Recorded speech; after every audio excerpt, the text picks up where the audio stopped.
But can you imagine going from grocery store to grocery store, buying like shit pile of food, putting it in your backpack, and then going to a handicap washroom in a shopping mall, eating it all and throwing it out right away, and then sleeping in that washroom overnight?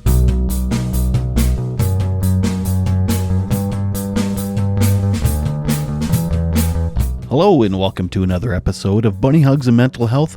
I am your host, Todd Runnebaum. Boy, is this episode a doozy. I'm speaking with the amazing Agata, and she's super vulnerable and honest, and I can't say enough about how much I appreciate her being that way.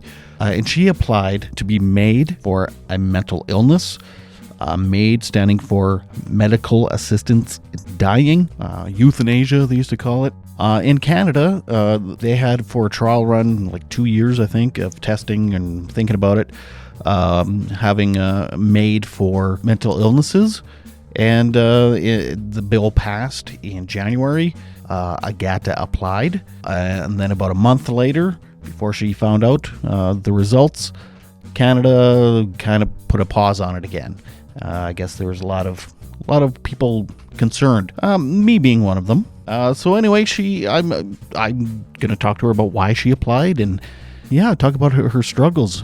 She suffers with anorexia, extremely so, and we talk about anorexia, suicidal thoughts, and MAiD. But before we get into the episode, I also want to talk about next week's episode. That's with John Cerrone, and he is a host of the podcast Feel Free, and it's also a mental health kind of recovery, just general wellness kind of podcast. And he's a super great guy. So we're going to be talking about his recovery journey and his podcast and stuff. So he's also an author. Going to be talking about his book. So that's next week. This week on Instagram Live, I don't have anyone lined up this week because I'm going on a bit of a trip, on a bit of a holiday with him. Me and my wife getting the hell out of Dodge and going to somewhere else. So anyway, that's I'm looking forward to that. But the following Monday, I'll be doing Instagram Live again. I'm not exactly sure yet who I'll be speaking with, but you can follow me on Instagram, Bunny Hugs Podcast, and tune into those live Instagram Live things. Oh, you can also follow me on Facebook at Bunny Hugs and Mental Health, and on TikTok, Bunny Hugs Podcast. And please just pause the podcast right now, rate and review if you're listening on Apple or whatever app you're listening to this on.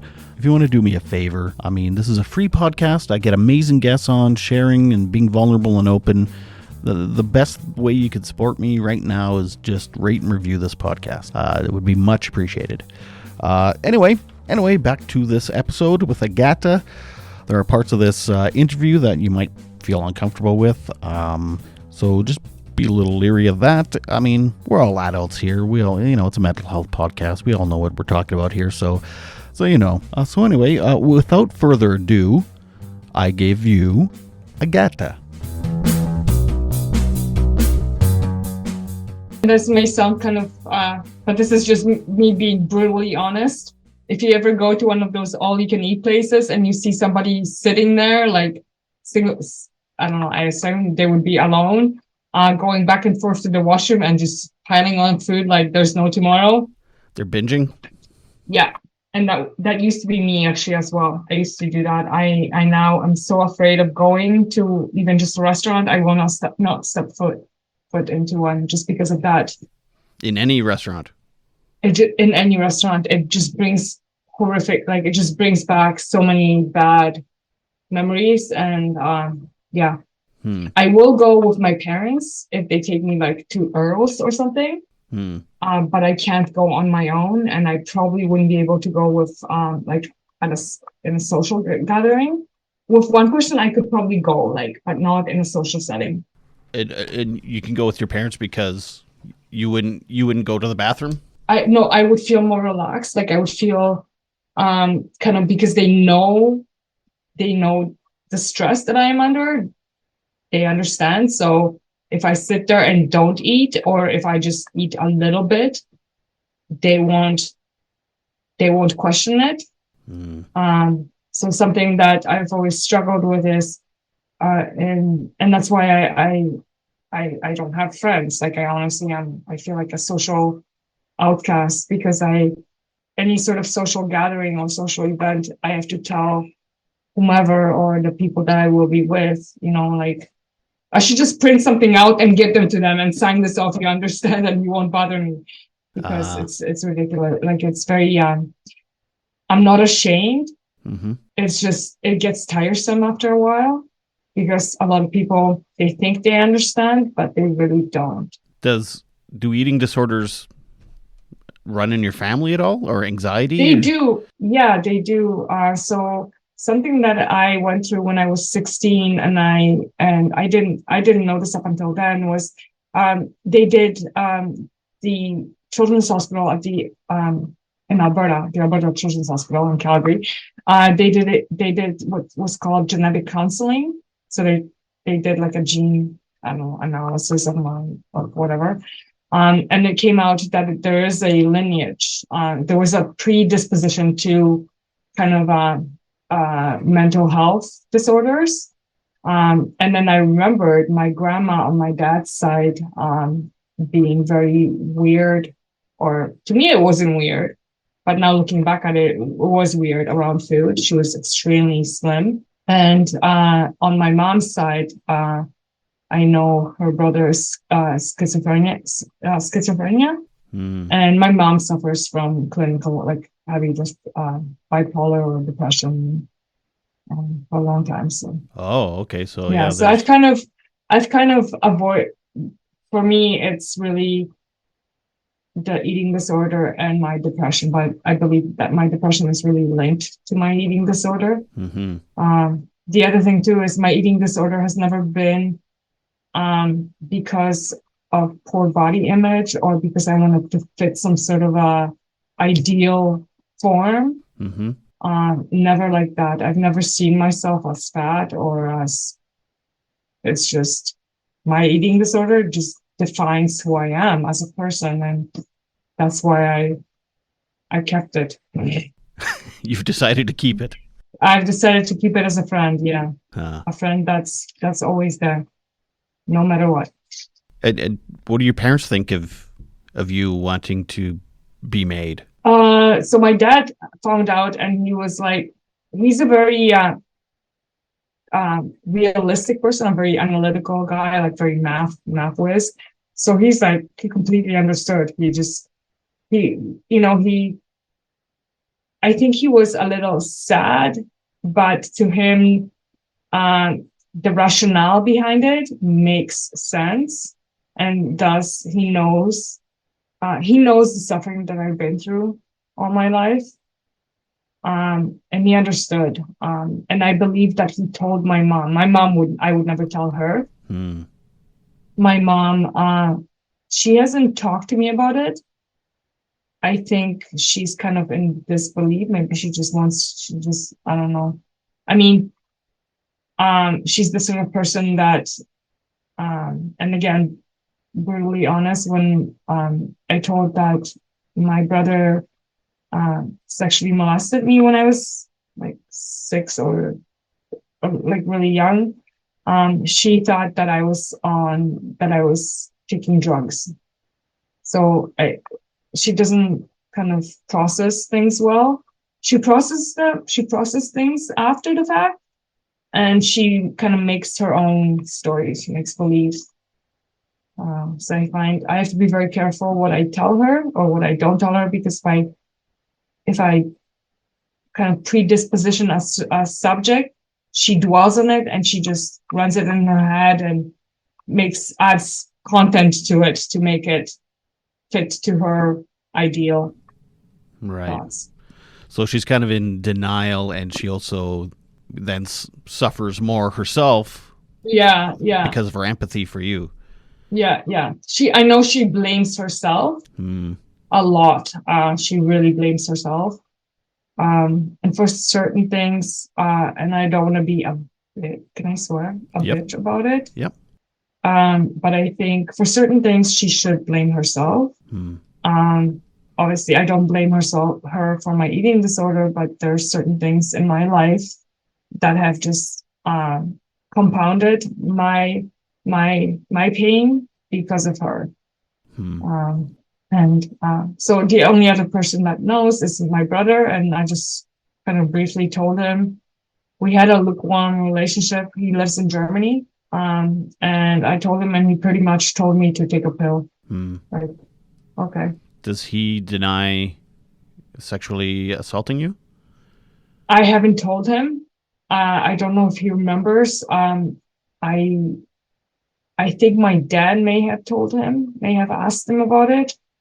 But I moved past it. Like, it's not something that, one thing, and I don't know if it's because of that or if it's because of my eating disorder, but I'm still a virgin.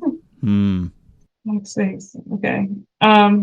Yeah. So I've had maybe 1 or 2 relationships, kind of just, like going out on dates. And that's about it. I've never been sexually active. Is that something you're ashamed of? Yeah, being 40, 43. Yeah.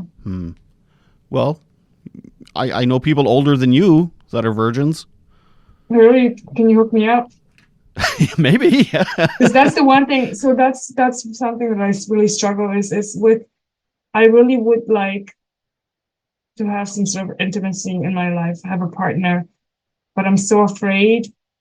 I've tried plenty of fish, and I've actually told a couple, like after a few dates, I've told the person, like I'm afraid, I don't want a sexual relationship at the moment, and it just got completely swayed, like it just turned into something completely different, like, and I didn't feel comfortable, so I canceled that.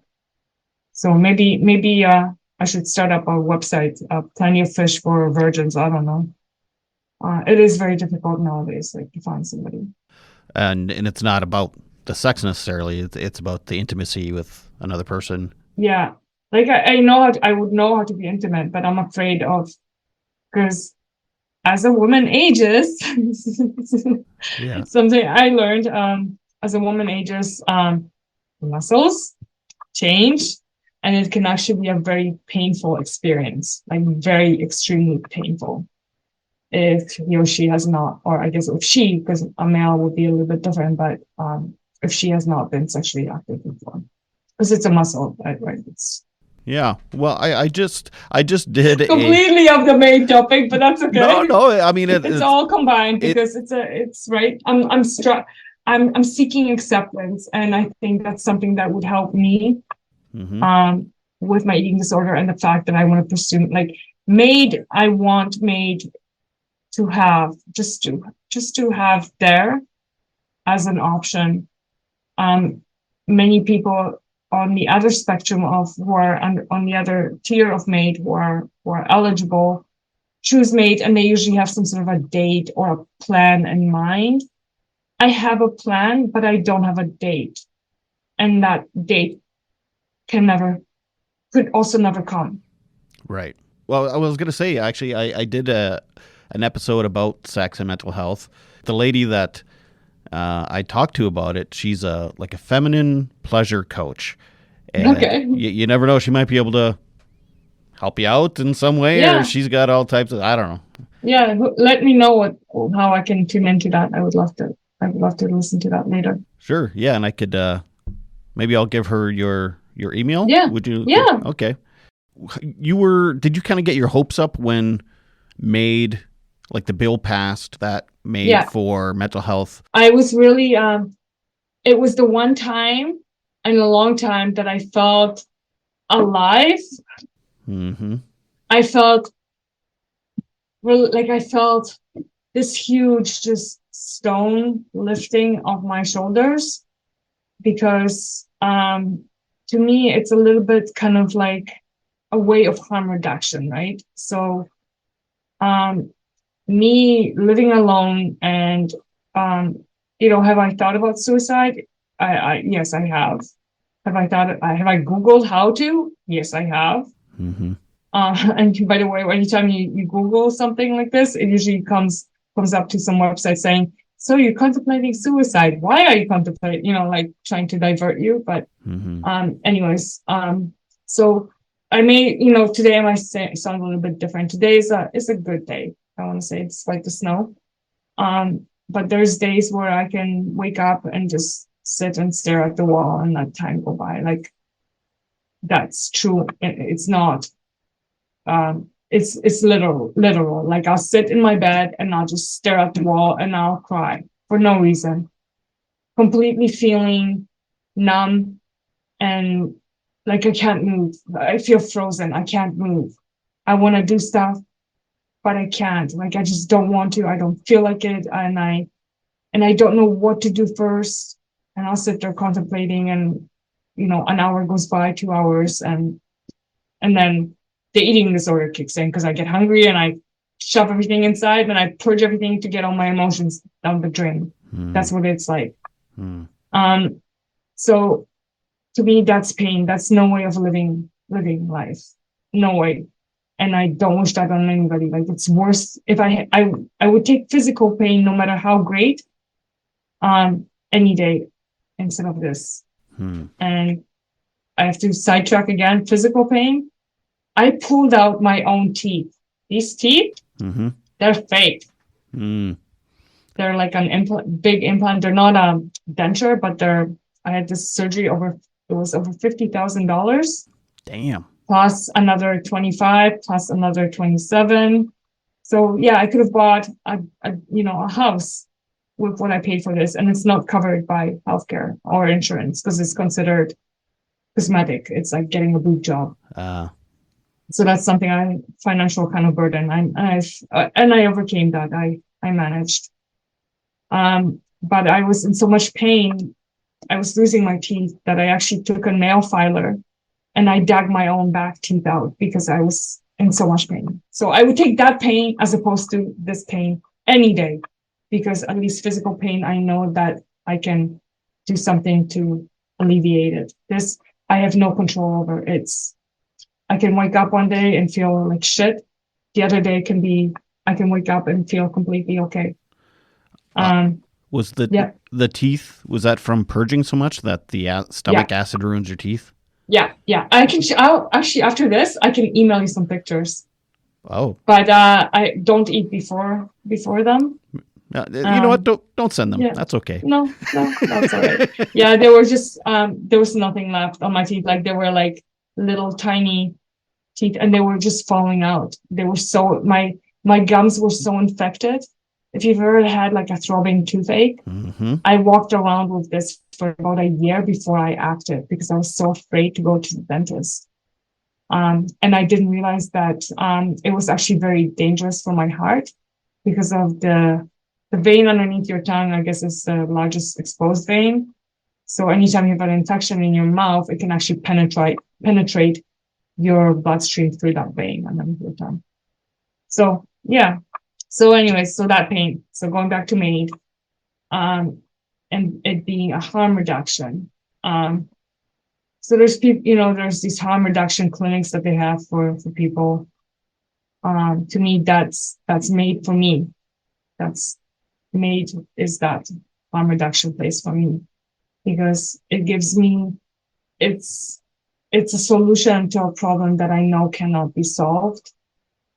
And I don't want anybody trying to fix me because I don't want to be fixed. I'm done. Like going from doctor to doctor, counselor to counselor, filling up your day with appointments, sounding like a broken record each time. Is that quality of life? Seriously? Like, to me, that's almost like fulfilling some sort of a mandate that a doctor or clinical physician may have in terms of, they're there to cure somebody but sometimes the person doesn't want to be cured anymore. I'm past that age. Maybe if I was 12 and if I had the right treatment, maybe if people accepted me when I was 12, 13 and 14 and more up to 16, maybe things would be different now, but I've never been accepted. Everywhere I've turned to, people always try to change me. And I don't want to be changed. I'm happy with who I am.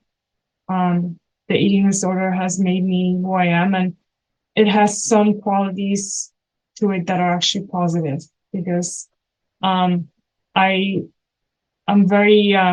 intuitive, and there's things about me that help that are benefited me in my job, for example, like being very, very detailed, noticing like the smallest minute things, having a good way of comprehension, kind of doing math in my head, for example. I have a lot of different kind of brain skills.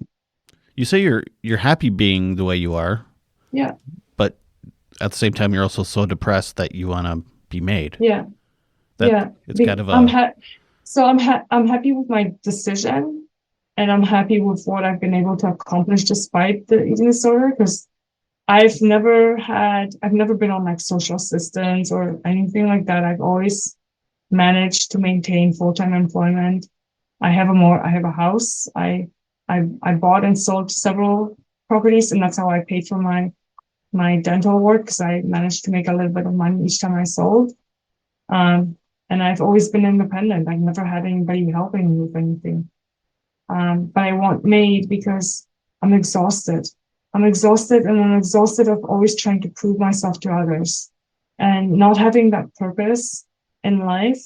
When I chose MAiD, and I knew that MAiD was available, I had my job, so I had a purpose of waking up every morning, but I also had this additional kind of objective now in my life, wanting to help others, or wanting to give what I can while I still can, or for indefinite, because I don't have a MAiD date.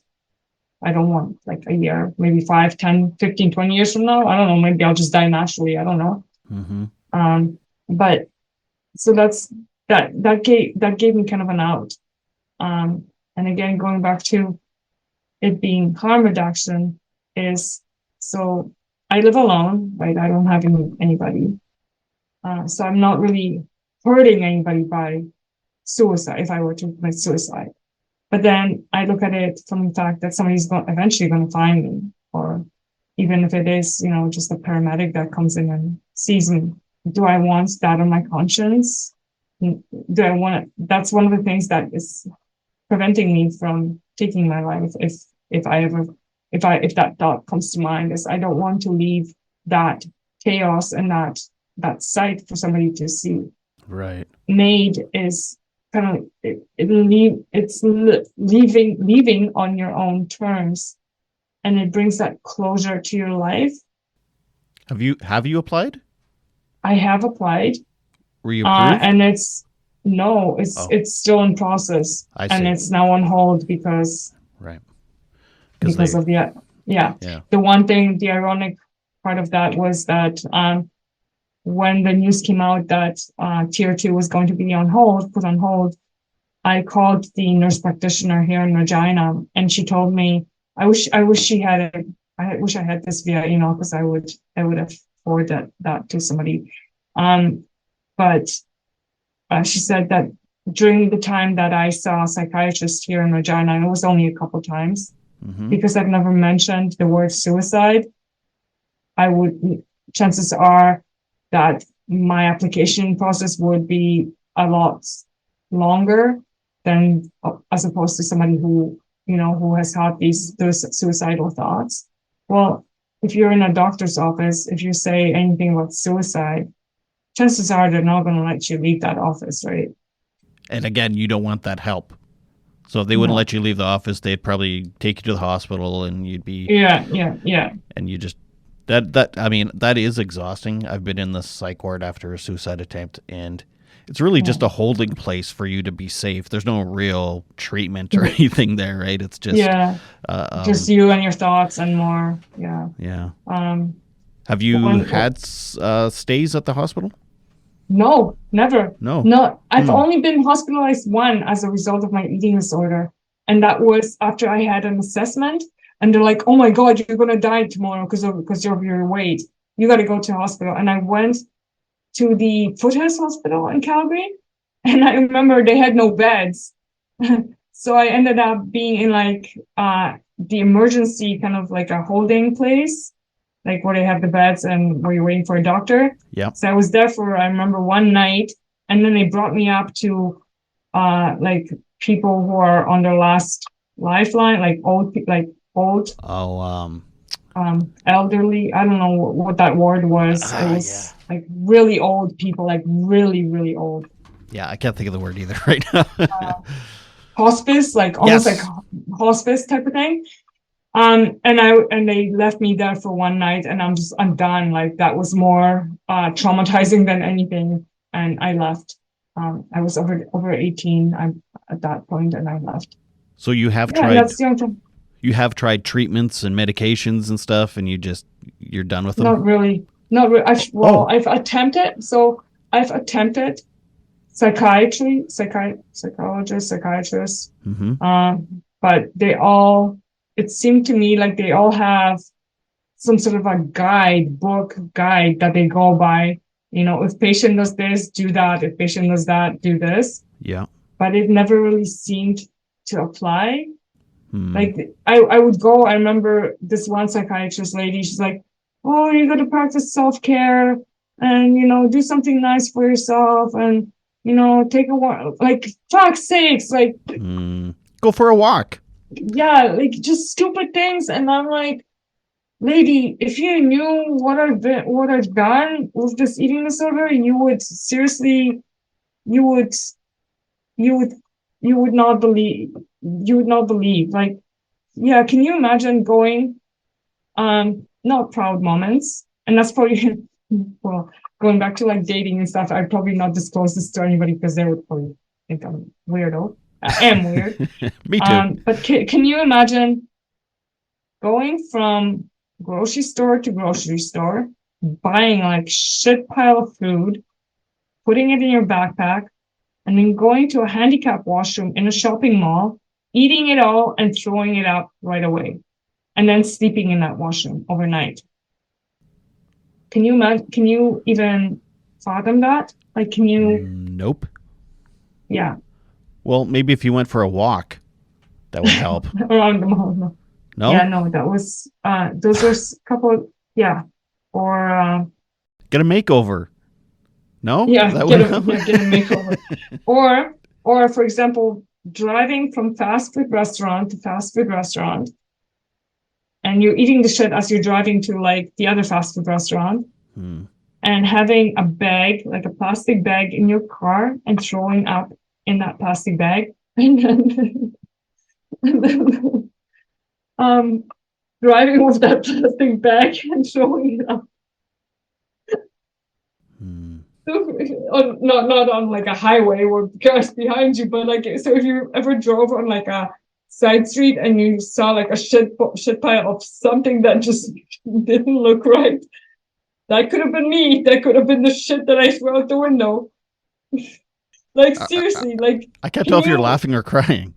I don't know. I'm just both. Yeah, no, I'm not quite. I'm laughing because it's kind of common. Like, I see, if I told this to a psychiatrist, do you think they would let me leave that office? Like, they would.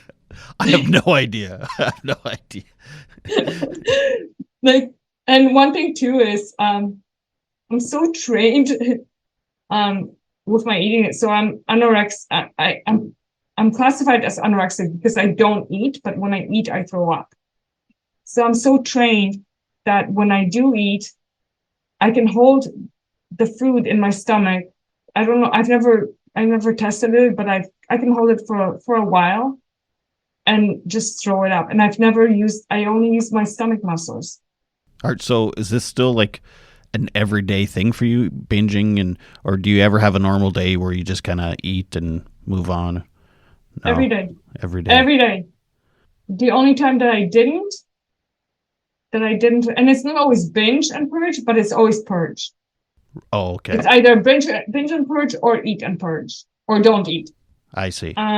So I, the last time that I didn't was last year, and it was for 2 days only 2 days when I visited my parents. And my dad, being the smart person that he is, he preoccupied me. So we ate, and then he just, okay, we're going outside for a walk, and we're doing this, and we're doing that, and we're doing that. See, walk helped. Yeah. But it was, it was being with him, and he knew that. And when I told him that I didn't that day, he cried. Like, I've never seen my dad cry. He cried because he knew how much energy that took for me not to do it. And did it take the energy, or was it because you were distracted? The thought was there because it's such a learned, it's like it's like an addiction, I guess, almost. It's not it's just a learned motion. Like it's like breathing. It's not habit anymore. It's like breathing. It's intuitive. So, try to hold your breath 5 hours. It's almost like a reflex. Yeah, it is. It's automatically. It's like you eat and throw up. There's no you eat.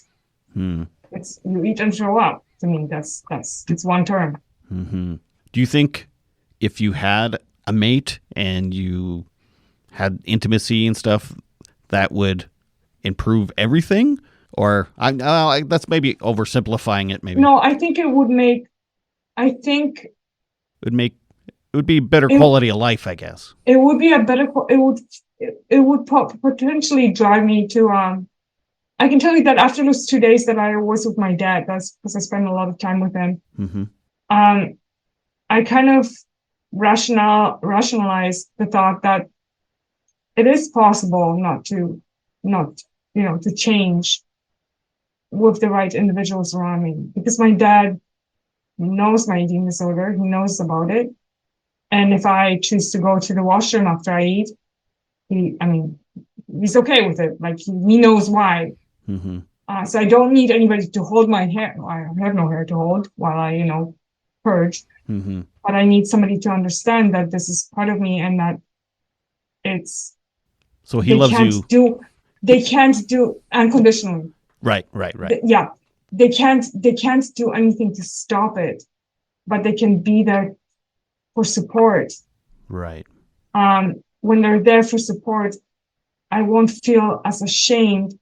And then it's like a cycle. I feel ashamed, so I do it. I won't feel as ashamed, and maybe I'll have that, just the quality of life. Warmth. Yeah, like I've never been hugged. Well, I don't remember the last time. Maybe when I visited my parents, that's when last time I was hugged. But other than that, I'm not like.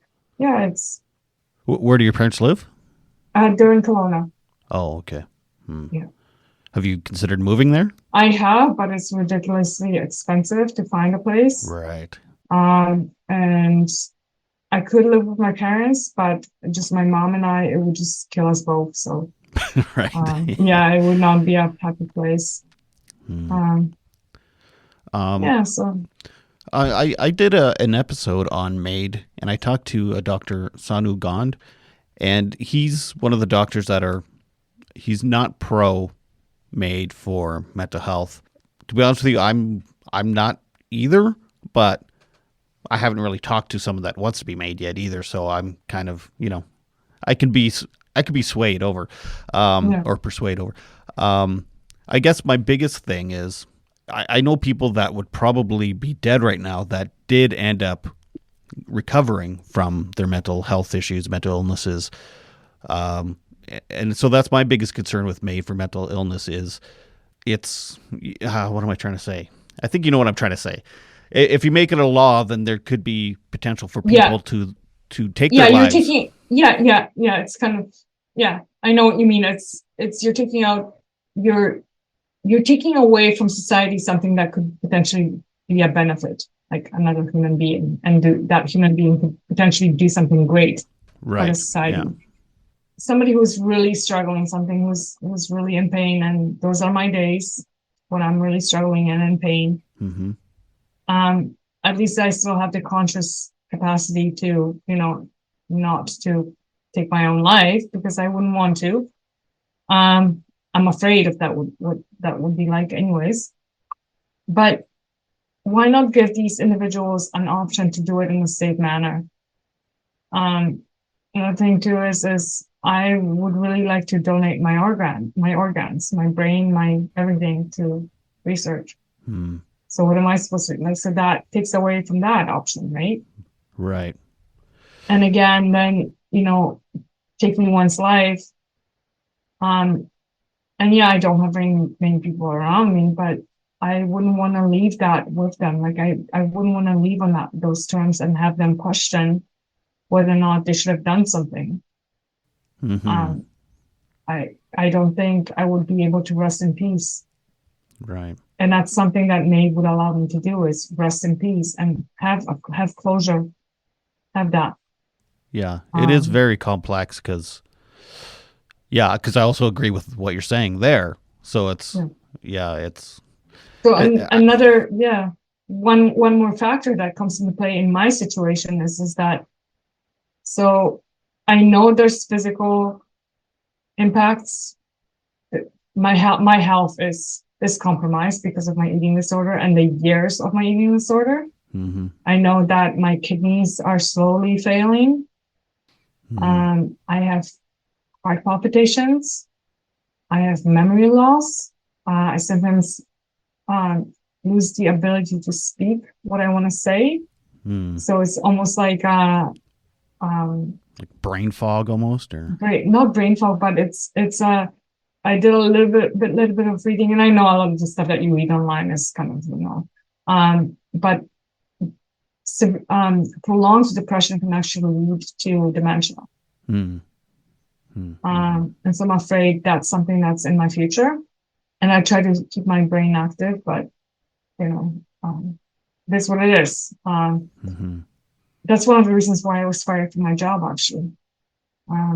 I was fired. Like, I was fired because I didn't, to them, it was being deceitful. Because I came to work despite not being well. I was struggling with my mental health. Or it was like a month's time where I was really, really struggling on a daily basis. And I was at work not doing anything. And I wasn't communicating. So my managers thought that things were getting done where they weren't. I had one warning. So I'm like, okay, I messed up. I had second warning, and the third warning, I was fired. But yet I couldn't prove that it was because of my mental health. And I didn't even bother trying to dispute that. So obviously I didn't get employment insurance, by the way. Because you were fired? Yeah. Being employed all my years, ever since I was able to get a job, I've always been employed. I've never had this long time without a job. So it's another stress factor, and it's not, I wouldn't choose MAiD because of financial struggles. Let's just say that. No. So anyways, going back to the physical impacts of eating disorder, I know that there's things down the road that are there that I just need to, that will come eventually. And I want to apply for MAiD now to have that, because I don't want to be in a state of not being able to communicate what I want, especially with my loss of memory and inability to sometimes speak properly. I want to have that in place ahead of time before I'm in that state. And I don't want to be a burden on, the healthcare system. I see. I don't want to be that. Yeah. So in a way, because MAiD for physical ailments, there's usually not a big problem, except for maybe people that have like religious issues and stuff. Yeah. So they say if your disease or your physical ailment is irreversible, or there's I can't say the word, irremediable, something like that. Yeah, something. Yeah, and it's inevitable that you are going to pass. Yes. Then yes. Yeah. And so you're saying, even though you're having mental health issues, your body is also failing. So in a way, it's kind of a combination of both. Yeah. But then again, so I'm the sort of person where I will not go to a doctor unless I really, really have to. And I usually just go for like doctor's notes or doctor's forms or some shit like that. Yeah. They don't really know what's going on. Only I know what's going on. And I know stuff is going on. I know stuff is going on. So you're kind of done trying. Yeah, I'm done trying, because why should I have to prove to somebody what I know about my body? And why should I prove to somebody, how can I clearly portray the severity of my pain to somebody? Like how? And I'm going to stab them with scissors in their hand and say, like, this is what it feels like on a daily basis. But in the brain? Yeah. Yeah. And like, it's almost, to me, that whole application process on tier 2 would be like going in front of some tribunal, people who don't know you, who don't know shit about you, and stripping naked and just, this is me. please approve MAiD for me. Mm-hmm. And they're just checking off tick boxes. She does yes, yes, yes, yes. Okay, you're approved. Mm-hmm. Is it, yeah, I don't know how that works. Is it a case by case thing, or do you have to? I don't know. And I think it ranges. Honestly, I think it also ranges between provinces. I suppose. Because the experience that I've had here with that nurse practitioner was horrible. So disorganized, so like, excuse my language, but fucking like a team of people who don't communicate with each other, or who are like a broken telephone line. One says something to another and the other one adds another word, makes it different. And I wouldn't even want to go through that. I would actually, if once MAiD is up again next year, I'm going to consider moving to another province to apply for MAiD. Is there other provinces that are better at, or like, maybe not better, but they're more willing? They have a good system in place. Even if you go here in Saskatchewan, you go on the Saskatchewan Health website and you search for MAiD, it's like a revolving. It's a loop. It has no kind of relevant or useful information other than just vague shit information. And I'm not sure what it says there now, but it was just at one point I remember it was to see, there was a link there like to see application or to see some details, more details, click here. So you click on that and it brings you back to the first page and you go right. It just, and I actually I emailed that to Sask Health and they're like, oh, we're working on it. Do you think they're doing that on purpose? I think so. I think they don't have I think the healthcare system try to put something in place, like a team of nurse practitioners to meet the demands of the government. Like just to have something in place, right? We're rolling out this program, figure something out, have it in place, whatever that may look like. I don't think there's a standard that they follow. Maybe there is a standard, but the standard is so broad that it's not very useful depending on who the team is. I know I participated in, there's a organization called Dying with Dignity. I participated in several of their workshops, and there was a team group kind of meeting that I took part in over the summer. We met on a weekly basis, and there was individuals there who were either approved for MAiD, going through the process. There was 2 individuals there who actually passed away during the course of the group meetings, like they had their MAiD date. And they were all from Ontario, and it seemed like the process there was a lot more humane, a lot more understanding.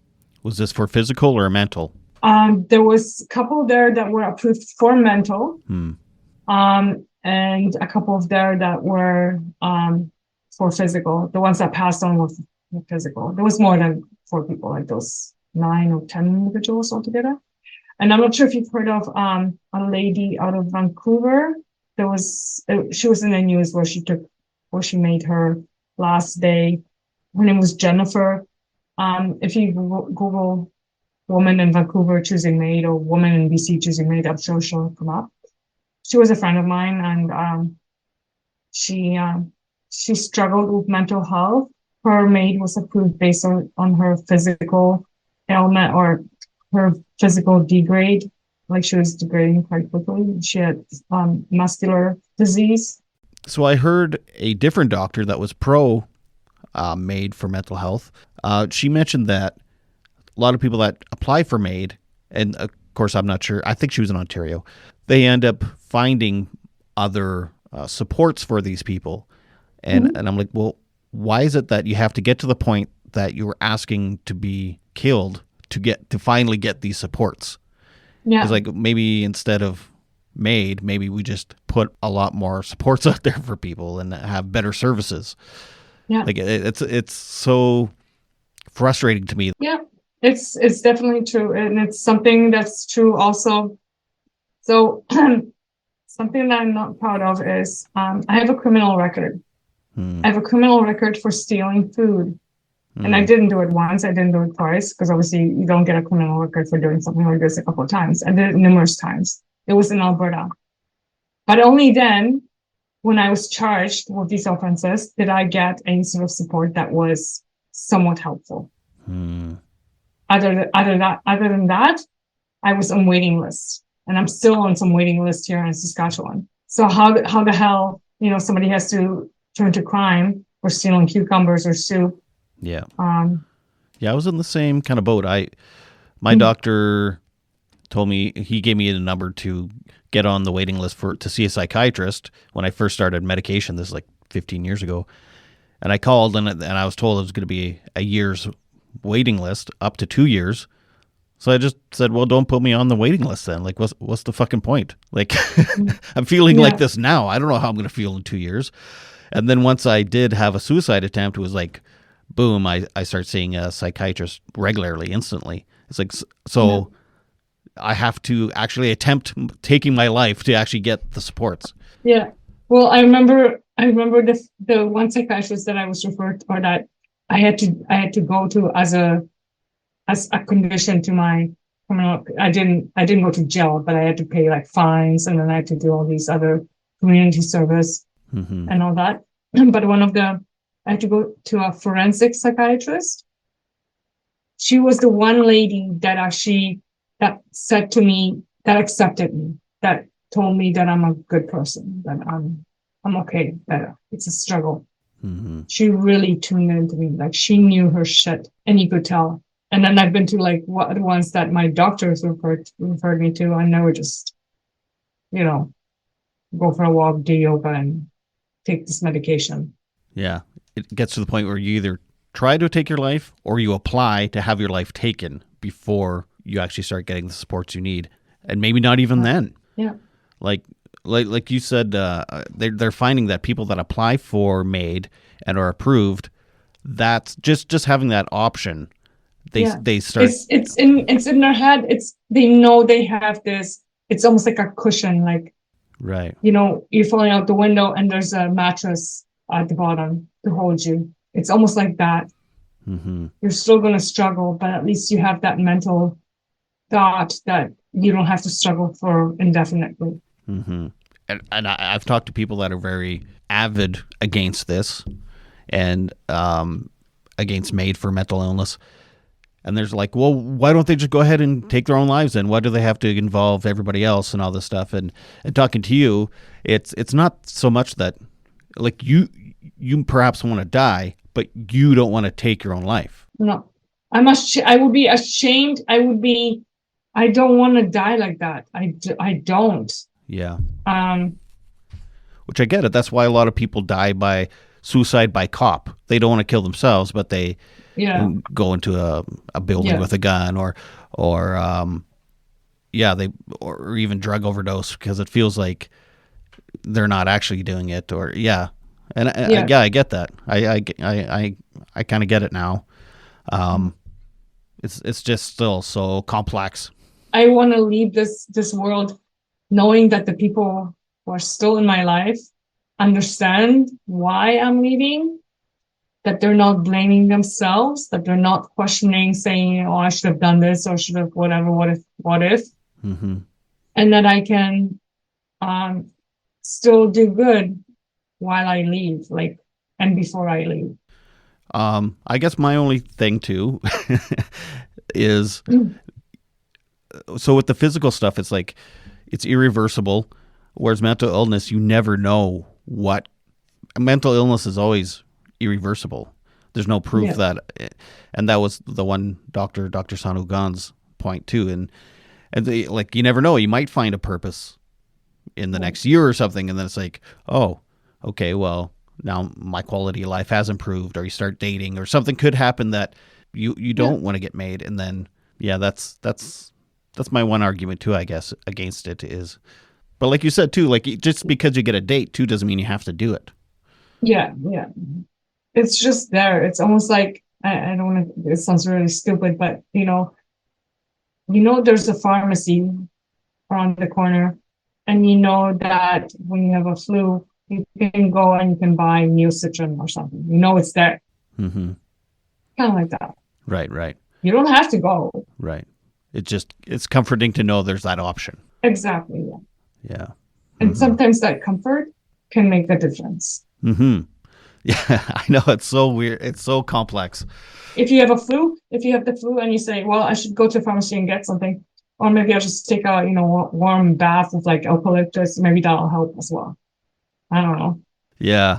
Oh man, brains are weird. Yeah. Well, for me, like knowing that the physical deterioration is going on. Right. Um, One thing that I really struggle is with acting on it or going to the doctor so that there's proof of it. Why the fuck should I have to prove to somebody what's going on in my body where I know full well what's going on with my body? There's always that second, entity that needs to verify what you're going through. I mean, I guess. I mean, I also get that. You can't just take everyone's word for it, too. But, Yeah. yeah, it's just weird in general having a government involved in people's death and like, yes, you approve, we approve, ka-chunk, you're okay to die. It's weird. It's even like the death penalty to me. It's weird that the government's involved in who gets to live and who gets to die. So because it's all red tape and stuff. Like even just doing my taxes, it's like you have to constantly prove stuff. So then with a mental illness, like the last thing I want to do is paperwork and all these questions and all these doctors, and it's just it's so complex and so weird. Yeah. Yeah, it's really strange. And it's funny that you mentioned like it gets so complicated. I considered applying for long-term disability because my doctor did finally fill out the report. And then I have to do my part online, fill out this massive form. And I'm just like, how the fuck somebody who is on long-term disability is going to mentally or have that mental skill level to complete that form online? I don't even want to, I'm not doing it. Like, I'm not going to bother. I've been on short-term disability before for mental health reasons, and it makes the anxiety and the worse trying to fill out. But like I'm bad at paperwork anyway, and now you're not going to work because you have such bad anxiety. But you also have to fill out all this paperwork and worry about finances and that I check the right box on the thing, and I don't, that I mail it to the right place. And now you have to fax this here, and you have to mail that there, and you have to get a doctor sign. It's like fucking hell. Like, you want to add stress to me? Like, I'm off for stress. Why are you adding more stress? But yeah, there's no easy way around it, unfortunately, unless you win the lottery. Yeah, but you know what? Even if I won the lottery, it wouldn't make a difference. No, it would really. And I thought about like it would really not. Maybe it would help me financially a little bit, but it wouldn't bring me the joy that I'm looking for. So, if you can see this guy behind me there. Oh, you got a kitty. Yeah, that's my joy right now. Yeah. That's one of the reasons to why I wouldn't take my own life now, because a bit of a purpose. I wouldn't want somebody to take him and not knowing what's going to happen. Yeah. Yeah, pets are amazing. And his name is Luigi. He's from Ukraine. Really? So I adopted 2 cats from Ukraine, Mario and Luigi. Huh.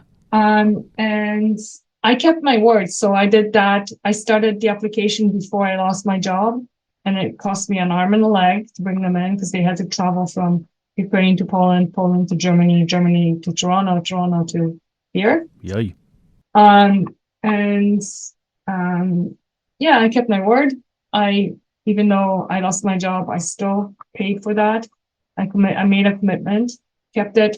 And Mario, I named him Mario and Luigi. And Mario, I actually gave to a gentleman who's struggling with dementia in Saskatoon.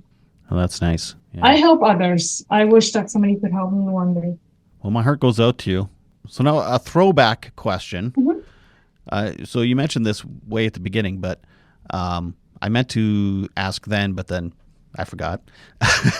You mentioned there's some things you do kind of blame your mother for. Do you mind me asking what's some of the issues there? Trying to change me and never accepting me, always being compared to somebody else. Never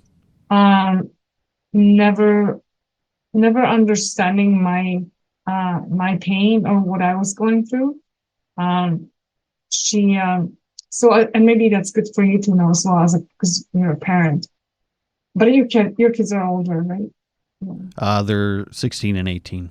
Okay, so yeah. But when you're a parent with a young child and you're going through some sort of trauma in your life as a parent, don't hide it from the child, because the child can sense what's going on, and that'll do more harm than you telling them what's going on. In fact, I wrote a kid's book. Sometimes Daddy Cries. Thank you for the plug. Thanks for. Yeah. So I remember when I was born in Poland, and we moved to Germany, and we were actually deported from Germany. Like, we had to leave. I remember my parents were very stressed at the time, and I knew something was going on.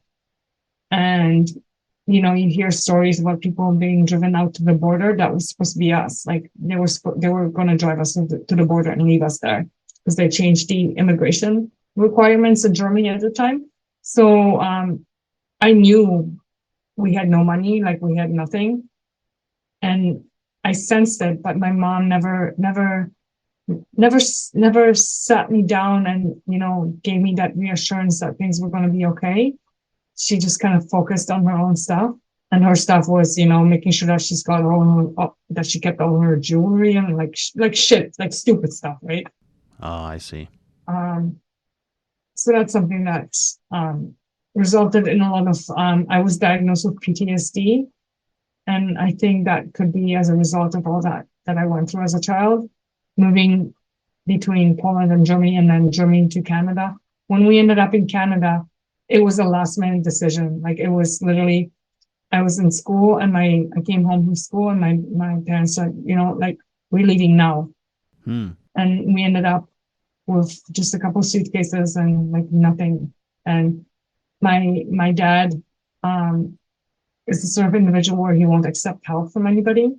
Like, he wouldn't, like, we moved here, we're doing it on our own. We're not asking for help for anything. We're gonna make it. We're gonna do it on our own. We don't need somebody to hold our hand and to give us stuff. And did you move? Where Straight did you to move? Calgary. Oh, to Calgary. Okay. Yeah. And the only reason why is because of what I liked, what we liked on television for the '88 Olympics. It's like, let's go to Calgary because of remember, '88 Olympics. So that's the only reason why we chose that city. And gradually things, went up, improved. My mom also was very, I was born with a lot of complications. So I was really sick as a child. I spent a lot of time in and out of hospitals. And she was afraid to touch me. So I've never been kind of genuinely hugged by her, like never had that warm physical contact with her.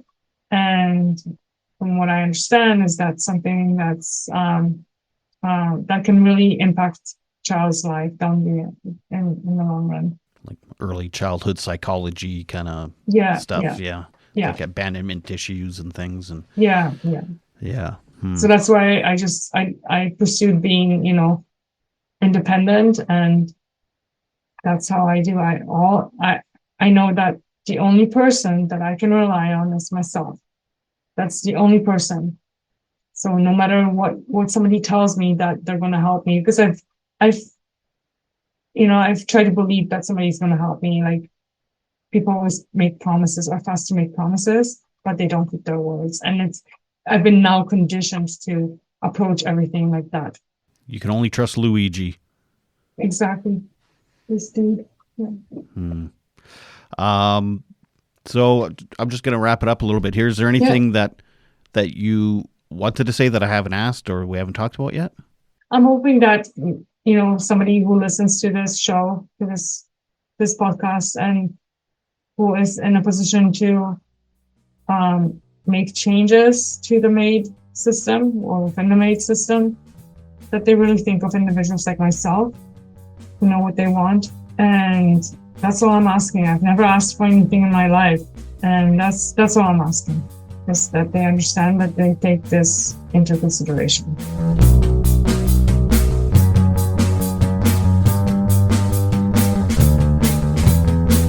Thank you so much, Agata. Yeah, like I said at the beginning, I appreciate your honesty and your openness so much and being so vulnerable. I really, really hope your life turns around. I hope that you aren't such best friends with anorexia, and that you can actually separate yourself from the disorder soon and realize that you are not your anorexia. You are Agata. I don't know what to say. I just hope that you find some peace in life soon, and just thank you again. A couple things I wanted to share with you before I end the episode. For those of you that don't know, I wrote a children's book. It's called Sometimes Daddy Cries, and it's about a kid watching his dad go through depression. And sometimes I get reviews on Amazon, so I got a couple newer ones here. So I'm gonna read those to you because I'm proud as hell about it. So anyway, this reviewer says, I ordered this book shortly after I started listening to Bunny Hugs and Mental Health podcast. I appreciate this book so much because it is truthful and raw, but written in a kid-friendly way. The illustrations are fun and easy. I'm very glad I ordered this book. I can't wait to show it to my family members and friends. Well, that's very, very nice of you. Thank you, reviewer. Here's another one. By the way, they're both 5 stars. This reviewer says, age-appropriate explanation for kids about how to understand the adults in their lives. Strongly recommend to have in every classroom and in every therapist office. In the universe. I added in the universe part, but thank you so much for that, reviewer. I very much appreciate it. Her name is Sheila, and the other one was Desiree. So thank you so much, ladies. And yeah, you can go on Amazon and buy Sometimes Daddy Cries by yours truly, illustrated by the lovely Jessie Stuck. Anywho, hey, you know who somebody you should also check out? Allie S. Academics on Instagram. She is an ADHD coach. She's amazing. She's talked to my son a couple times. She's got like 3-month packages. She's got 6-month packages. She's very accommodating and she's very lovely. And if you just want to follow her to follow her on Instagram and see some ADHD information once in a while, that'd be great too. So it's Allie, ALLYS Academics on Instagram. Okay, I think that's it. Other than, you gotta make sure to make your beds and take your meds. Bye.